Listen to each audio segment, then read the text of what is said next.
अस्सलाम वालेकुम नाजरीन, आज 16 नवंबर है। मैं वादे के मुताबिक सुबह 6 बजे आपका मेज़बान नदीम अकरम हाजिर हूं 15 बड़ी खबरें लेकर। आज के इस शो में हम आपको ले चलेंगे मैदान के उस जंग पर जहां ज़बरदस्त मुकाबले चल रहे हैं। मिडल ईस्ट की जंग से लेकर यूरोप की सियासत तक का पूरा हाल, वो भी सच्चाई के आईने में। आज के एपिसोड में हम आपको बताएंगे कि कैसे हिजबुल्लाह ने इजरायली फौज को भारी जानी नुकसान पहुंचाया है और किस तरह से गजा पर इजरायली कब्जा फौज का कहर जारी है। इसके अलावा यूरोप में इजरायली सैलानियों के खिलाफ एक नई तहरीक भी देखने को मिल रही है। सबसे पहले नजर डालते हैं आज की हेडलाइंस पर। हिजबुल्लाह का ऐलान, 100 से ज्यादा इजरायली सिपाही हलाक किए हैं, 2 महीने की जंग का खुलासा किया है। वहीं जनरल सुलेमानी की शहादत का हिसाब चुकता करेगा ईरान, जो कि अटल इरादा कर लिया है। वहीं अफगानिस्तान का रेलवे डेलीगेशन ईरान पहुंचा है। वहीं हिजबुल्लाह के media chief Mohammad Afif Israeli हमले में शहीद हो गए हैं। वहीं गजा में इजरायली हमलों पर पोप फ्रांसिसी ने जवाब मांगा है और ये तमाम तस्वीरें आप लोगों के सामने होंगी। पर आप लोग भी आते हैं, खबर सुनते हैं, खबर सुन करके चले जाते हैं। पर आज आप लोगों को इस वीडियो में एक टास्क दिया जाता है कि तकरीबन 1000 लोगों को कमेंट करने हैं और फ्री फलस्तीन लिखना है। वहीं शुरुआत करते हैं पहली खबर से, जहां जंग के 2 महीनों में तफसीली खुलासा किया। हिजबुल्लाह ने 100 से ज्यादा इजरायली फौजी हलाक किए हैं। हिजबुल्लाह ने इजराइल के खिलाफ जारी जंग का 2 महीने का लबू लुबाब पेश किया है, जिसमें उन्होंने दावा किया है कि इजरायली फौज के 100 से ज्यादा सिपाही हलाक कर दिए हैं। रिपोर्ट्स के मुताबिक इस जंग में हिजबुल्लाह ने 11 ट्रेनिंग कैंप, 30 आर्टिलरी पोजीशंस और 53 कमांड सेंटर्स तबाह किए हैं। हिजबुल्लाह के दावे में 127 बॉर्डर पोस्ट और 361 मिलिट्री साइट्स पर हमले किए हैं, 25 रुकावट शिकन ऑपरेशन अंजाम दिए हैं, 28 खुफिया ऑपरेशन अंजाम दिया है। वहीं 101 मिलिट्री साइट्स को तबाह कर दिया है। वहीं 456 जायोनी बस्तियों पर ताबड़तोड़ हमला जारी रखा है। वहीं इस्तेमाल किए गए हथियारों के बारे में भी हिजबुल्लाह ने बताया 1047 रॉकेट फायर किए हैं, 84 आर्टिलरी पेसेस का इस्तेमाल किया है, 124 एरियल हथियार का यानी कि ड्रोन वगैरह का इस्तेमाल किया है, 65 प्रिसीशन मिसाइल का इस्तेमाल किया है और 29 एंटी एयरक्राफ्ट मिसाइल का इस्तेमाल किया है, 12 स्नाइपर्स तैनात किए गए हैं। हिजबुल्लाह का यह खुलासा इजराइल के खिलाफ उसकी कामयाबी और हमलों की शिद्दत को बयान करता है। वहीं आप दूसरी खबर अपनी स्क्रीन पर देख सकते हैं कि हिजबुल्लाह का इजरायली फौज पर जबरदस्त हमला। शुमाली इलाके में मसाफा सिफर की लड़ाई ताज़ा है। ताज़ा खबर में लेबनान से, जहां हिजबुल्लाह ने शनिवार रविवार की रात इजरायली कब्जा फौज के साथ शुमाली इलाकों में शदीद जंग लड़ी।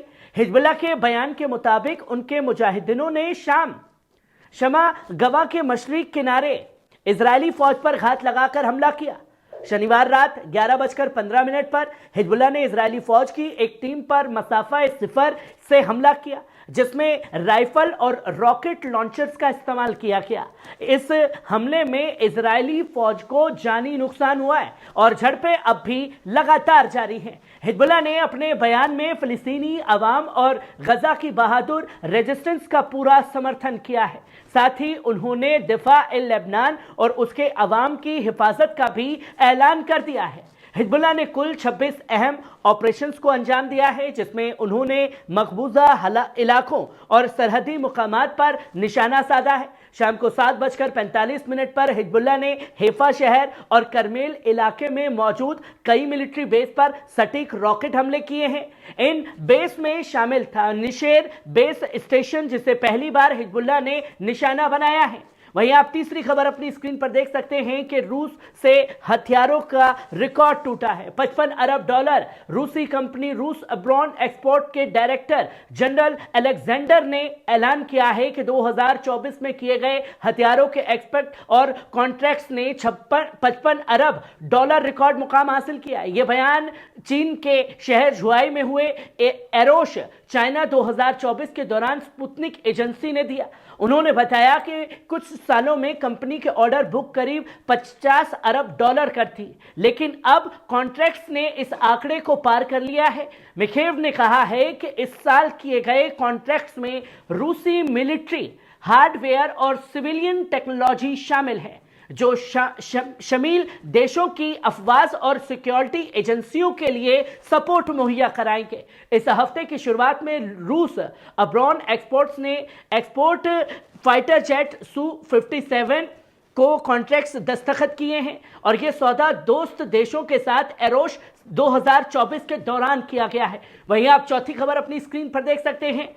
लेबनान पर गजा पर हमले जारी हैं, जहां इजरायली कब्जा फौज ने गजा पट्टी में कत्ले आम मचाना जारी रखा हुआ है। खासकर शुमाली और वस्ती इलाकों में रिहायशी इमारतों को निशाना बनाते हुए बमबारी की जा रही है। मकामी रिपोर्ट्स के मुताबिक इजरायली हमलों में परियोजना बैत लाहिया में 90 से ज्यादा फलस्तीनी शहीद कर दिए गए हैं। परिवार गबाइन के 5 मंजिल मकान पर बमबारी के बाद 50 से ज्यादा शहीदों की खबर है, जिसमें गनीम, आयदा और अन्य खानदान शामिल हैं। मध्य गजा में इजरायली हमलों के बाद 8 फलस्तीनी शहीद हुए। अल बरीज कैंप में एक मकान मिसाइल हमले में 7 शहीद हुए, जिनमें एक बच्चा भी शामिल है जिनको अस्पताल पहुंचाया गया। अल मखदम परिवार के हमले पर फलस्तीनी खातून शहीद हुई, जिनमें 9 अफराद जख्मी हुए। दक्षिण गजा के रफा इलाके में इजरायली हमले में 5 लोग शहीद हुए। इजरायली आर्टिलरी शुमाली गजा ने पश्चिम इलाकों को भी निशाना बनाया है। इस कत्ले आम के बीच फलस्तीनी अवाम की तकलीफें और बढ़ गई हैं, जबकि मलबे में दबे मफकूद अफरादों को ढूंढने का सिलसिला अभी भी जारी है। वहीं आप 5वीं खबर अपनी स्क्रीन पर देख सकते हैं। यूरोप से बड़ा झटका इजरायल को लगा है। इजरायली मीडिया के मुताबिक यूरोप ने इजरायली सैलानियों के खिलाफ एक नई तहरीक देखने को मिल रही है, जहां उन्हें नापसंदीदा करार देते हुए होटल बुकिंग्स रद्द की जा रही है। चैनल 12 ने बताया कि इटली के शुमाली इलाके में एक होटल में की गई इजरायली सैलानियों की बुकिंग रद्द कर दी गई। होटल ने ऑनलाइन बुकिंग करने वाले अफराद को पैगाम भेजा, जिसमें लिखा था, सुबह बखैर। सूचित किया जाता है कि इजरायली जिन पर जनसंहार का इल्जाम है हमारे होटल में नापसंदीदा है। अगर आप अपनी बुकिंग रद्द करना चाहते हैं तो हम खुशी से मुफ्त रद्दीकरण करेंगे। इस बीच हॉलैंड में एम्स्टर्डम और मकाबी तेल अवीव क्लब के फुटबॉल मैच के बाद फलस्तीनी समर्थकों और इजरायली समर्थकों के बीच झड़पें हुई, जिनमें कई इजरायली जख्मी हुए। इसी तरह की झड़पें फ्रांस में भी देखने को मिली, जहां नेशनल टीम के मैच के दौरान फ्रांस और इजरायल के समर्थन के बीच तशद्दुद की घटनाएं सामने आई थी। वहीं आप छठी खबर अपनी स्क्रीन पर देख सकते हैं। इजरायली जनरल का बड़ा ऐलान, लेबनान से सुलह करो वरना भारी नुकसान उठाना पड़ेगा बेंजामिन नेतन्याहू को। इजरायली कब्जा फौज के रिटायर्ड जनरल इजरायली जिब ने बयान दिया है कि लेबनान के साथ सुलह का बड़ा मौका है और इजरायल को लेबनान की खुद मुख्तारी का एहतराम करना चाहिए। चैनल 12 के इंटरव्यू में उन्होंने कहा कि फिलहाल इजरायल को यूएन के फैसले 1701 पर अमल करने का मौका देना चाहिए। जीव ने कहा है कि धीरे धीरे शुमाल लेबनान में अपनी बुनियादी ढांचे को दोबारा बनाने की कोशिश करेगा, इसलिए मौजूदा हालात को देखते हुए सुलह और जंगबंदी की जरूरत है। रिटायर्ड जनरल ऐतान ने भी चैनल 12 पर कहा कि लेबनान में जंग बेहद मुश्किल है, क्योंकि हिजबुल्लाह की रडार और निगरानी की काबिलियत काफी मजबूत है। ये कौन लोग लोहा मान रहे हैं दोस्तों? खुद रिटायर्ड जनरल जो इसराइल में बड़े बड़े ओहदों पर रहे हैं, वो साफ तौर पर बेंजामिन नेतन्याहू को चेता रहे हैं कि भैया आप हिजबुल्लाह से लड़ने की ना सोचें, क्योंकि हिजबुल्लाह चुन चुन करके आपके फौजियों को मारेगा। ये नदीम अकरम नहीं, पल न्यूज नहीं, बल्कि खुद इजराइल का रिटायर्ड जनरल हिजबुल्लाह के सामने घुटने टेकता हुआ दिखाई दिया और बड़े तौर पर अपने नेतन्याहू को समझा रहा है। वहीं आप 7वीं खबर अपनी स्क्रीन पर देख सकते हैं। यूक्रेन की सप्लाई रोक दी गई है। ताजा रिपोर्ट्स के मुताबिक जब से कियर स्टारमर लेबर पार्टी ने यूके की हुकूमत संभाली है, यूक्रेन को स्टॉर्म शैडो मिसाइल्स की सप्लाई बंद कर दी गई है। मकामी जराये के हवाले से कहा जा रहा है कि ब्रिटिश हुकूमत की यूक्रेन को मिसाइल सप्लाई करने में हिचकिचाहट की वजह है कि ब्रिटेन के अपने स्कॉट पाइल खतरनाक तौर पर कम हो गए हैं। हुकूमत ने एक माकूल तादाद मिसाइल बेच कर रखनी पड़ी है ताकि मुल्कों की दिफा हिफाजत सुनिश्चित की जा सके। वहीं आप 8वीं खबर अपनी स्क्रीन पर देख सकते हैं। अफगानिस्तान से बेतरतीब इनखलास के लिए अमेरिकी अफसरों पर ट्रंप टीम का शिकंजा कसा जा रहा है। जी हां, मौजूदा और साबिक अमेरिकी मिलिट्री अफसरों की फहरिस्त तैयार करनी शुरू कर दी है डोनाल्ड ट्रंप ने, जो अफगानिस्तान से बेतरतीब और मुश्किल इनखलास में शामिल थे।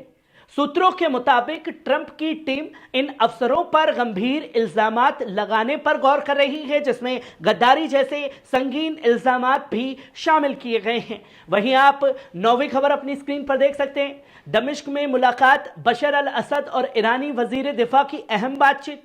आतंकवाद के खात्मे पर जोर दिया गया है, जहां सीरिया के सदर बशर अल असद ने ईरान के वजीर दिफा अजीज नसीर ज़ादा से मुलाकात की, जिसमें इलाके की दिफाई और अमनी मसाइल पर गुफ्तगू की गई। दोनों रहनुमाओं ने आतंकवाद का मुकाबला करने और इलाके में अमन और इस्तेकाम को फरोख्त देने के लिए ताउन को बढ़ाने पर इत्तफाक किया है। असद ने इस बात पर जोर दिया है कि आतंकवाद का खात्मा एक इंटरनेशनल जिम्मेदारी है, क्योंकि इसका खतरा पूरी दुनिया की आवाम को मुतासिर करता है। ईरानी वफद, जिसकी क़ियादत वजीर दिफा नसीर ज़ादा कर रहे थे, शनिवार को दमिश्क पहुंचे, जहां उनका इस्तकबाल सीरियाई वजीर दिफा अली महमूद अब्बास और दिगर सीरियाई अहलकारों ने किया। इससे पहले 14 नवंबर को बशीर अल असद ने ईरान के सीनियर मशीर अली लारिजानी से मुलाकात की थी, जिसमें इजरायली हमलों को रोकने के लिए इलाकों की मौजूदा सूरत हाल पर गुफ्तगू भी की गई थी। वहीं आप 10वीं खबर अपनी स्क्रीन पर देख सकते हैं। इजरायली रिजर्व फौज में भारी कमी से जूझ रही है। कब्जा फौज ने हिजबुल्लाह पर दबाव डालने की मुश्किलात को पेश किया है। इजरायली अखबार मारिफ की मिलिट्री रिपोर्टर आवी अश्कनाजी ने अपनी रिपोर्ट में इजरायली कब्जा फौज के सामने आने वाले संगीन मसाइल, गहरी मुश्किल पर रोशनी डाली है। रिपोर्ट के मुताबिक रिजर्व सिपाहियों की कमी की वजह से हिजबुल्लाह का मिलिट्री दबाव बनाने में मुश्किल पेश आ रही है। वहीं अश्कनाजी ने अपनी रिपोर्ट में खासतौर पर बताया कि गोलानी ब्रिगेड्स के रिजर्व सिपाही अक्सर माली और घरेलू परेशानियों का सामना कर रहे हैं। कई सिपाही पहले ही 250 दिनों से ज्यादा जंग में शामिल रह चुके हैं और अब माली बर्बादी, कारोबार को नुकसान और घर में मसाइल से जूझ रहे हैं। रिपोर्ट के मुताबिक सिर्फ 3% इजरायली रिजर्व फौज में हैं, जिनमें से आधे ही मरदूम जंग में शामिल हैं, जिसमें 1% इजरायली अवाम रिजर्व सिपाहियों के तौर पर जंग का बोझ उठा रही है। वहीं इजरायली कब्जा फौज ने लेबनान में जंग के लिए 4 डिवीजन जुटाए हैं, जिनमें से बड़ी तादाद रिजर्व सिपाहियों की है। जंग बढ़ने के साथ फौज ने लेबनान में अपनी तादाद कम करने का भी ऐलान किया है। कई रिजर्व ब्रिगेडियर्स आराम को तैयार हैं। वहीं आप 11वीं खबर भी अपनी स्क्रीन पर देख सकते हैं। इजरायली शुमाल की 1,76,000 कंपनियां बंद हो चुकी हैं। जी हां दोस्तों, इजरायली अखबार हेरिटेज ने रिपोर्ट किया है कि शुमाल इलाके की कंपनियों को भारी माली नुकसान उठाना पड़ा है, जबकि जंग के ताजा बढ़ते तनाव से पहले से ही यहां के विजिटर ट्रैफिक सिफर हो चुका है। अखबार के मुताबिक इन कंपनियों को सिर्फ हमलों का खतरा नहीं है, बल्कि जीपीएस सिस्टम की गड़बड़ी भी भारी माली नुकसान पहुंचा रही है। कई सोशल मीडिया प्लेटफॉर्म पर इन कंपनियों की लोकेशन गलत तौर पर लेबनान में दिखाई जा रही है, जिससे उनका प्रमोशन प्रभावित लगातार हो रहा है। वहीं आप 12वीं खबर अपनी स्क्रीन पर देख सकते हैं। गजा में इजरायली हमला, पोप फ्रांसिसी ने जांच की मांग की है। इबादत नस्ल पोप फ्रांसिसी ने पहली बार खुलकर गजा में इजरायली हमलों को लेकर जांच की मांग की है, ताकि यह पता लगाया जा सके कि क्या ये हमले इबादत नस्ल की श्रेणी में आते हैं या नहीं। उन्होंने सितंबर में कहा था कि इजराइल की गजा और लेबनान में की गई कार्रवाई गैर इखलाकी और गैर मुनासिब है, जिनमें फौज ने सारे उल्लंघन किए हैं। यह बयान हरनान रियस अलकाइड की किताब उम्मीद कभी नाकाम नहीं होती दुनिया की तरफ सफर में पेश आ रही है। वहीं तमाम तस्वीरें लोगों के सामने रखी गई। वहीं आप 13वीं खबर अपनी स्क्रीन पर देख सकते हैं। हिजबुल्लाह के मीडिया चीफ को शहीद कर दिया गया है। मीडिया को दबाने की साजिश का इल्जाम लगाया जा रहा है। लेबनान में हिजबुल्लाह के media chief Mohammad Afif by chance Beirut के रास नबा इलाके में मौजूद एक इमारत में थे। इजरायली में शहीद हो गए इजरायली हमले में। ताल्लुक हिज्ब ए बात पार्टी है। पार्टी के जनरल सेक्रेटरी अल हिजाजी ने कहा कि मोहम्मद अफीफ को पहले ही धमकियां मिल रही थी और इस बार मकसद उनका साफ तौर पर लोगों को दबाना था। हिजाजी ने कहा कि अफीफ ने कभी हथियार नहीं उठाया बल्कि हिजबुल्लाह की मीडिया यूनिट्स का नेतृत्व करते रहे। वहीं आप चौथी खबर अपनी स्क्रीन पर देख सकते हैं। अफगानिस्तान का रेलवे डेलीगेशन ईरान पहुंचा है। अफगानिस्तान की वजारते अमूर ए आमा का डेलीगेशन, जिसकी क़यादत मौलवी मोहम्मद इसहाक साहिबजादा डिप्टी वजीर रेलवे कर रहे हैं, ईरान के अधिकार दौरे पर पहुंचे हैं। यह दौरा इस्लामी जमहूरिया ईरान की रेलवे कंपनी की दावत पर हुआ है। अफगानिस्तान की वजारत के तर्जुमान मोहम्मद अशरफ अक्शिनास ने बताया कि इस दौरे का मकसद रेलवे के मैदान में दोनों पड़ोसी मुल्कों के ताउन को बढ़ावा देना है। वहीं आप 15वीं खबर अपनी स्क्रीन पर देख सकते हैं। ईरान लेगा शहीद जनरल कासिम का बदला। जी हां, ईरान के एक जिम्मेदार ने बताया है कि ईरान जनरल कासिम सुलेमानी की शहादत में शामिल अफराद को कानूनी तौर पर सजा दिलाने के लिए पुरअज़म है। अमेरिकी मीडिया के सवाल पर कि क्या ईरान ने डोनाल्ड ट्रंप के मारने की कोई मंसूबाबंदी छेड़ने की तस्दीक की है, फार्स न्यूज एजेंसी ने बताया कि ईरान और अमेरिका के दरमियान भेजे गए पैगाम में वाज़ेह तौर पर कहा गया है कि तेहरान सुलेमानी कातिलों से इंसाफ का मुतालबा करेगा। ज़राए के मुताबिक ईरान का मौक़िफ़ बिल्कुल साफ है कि सुलेमानी की शहादत में शामिल अफराद के खिलाफ कार्रवाई से पीछे नहीं हटेगा। ईरानी हुकूमत ने दूसरी जानिब को पैगाम दिया कि वो इस मामले के कानूनी अदालती पहलुओं को भरपूर अंदाज में आगे बढ़ाएगा। ईरान के अक़वाम मुत्तहिदा में मिशन ने भी बयान जारी किया कि इस्लामी जमहूरिया ईरानी शहीद सुलेमानी की शहादत के मामले को कानूनी अदालती इदारों के जरिए आगे ले जाएगा। याद रहे कि जनरल कासिम सुलेमानी और इराकी कमांडर अबू मेहदी अल मुदीस ने 3 जनवरी 2020 के करीब अमेरिकी फौज ने कार्रवाई में शहीद कर दिया था। हमला उस वक्त हुआ जब सदर डोनाल्ड ट्रंप के हुक्म पर किया गया। ये 15 बड़ी खबरें आप लोगों के सामने रखी गई। नाज़रीन, कैसी लगी कमेंट बॉक्स में आकर के अपनी राय जरूर दीजिएगा। शुक्रिया।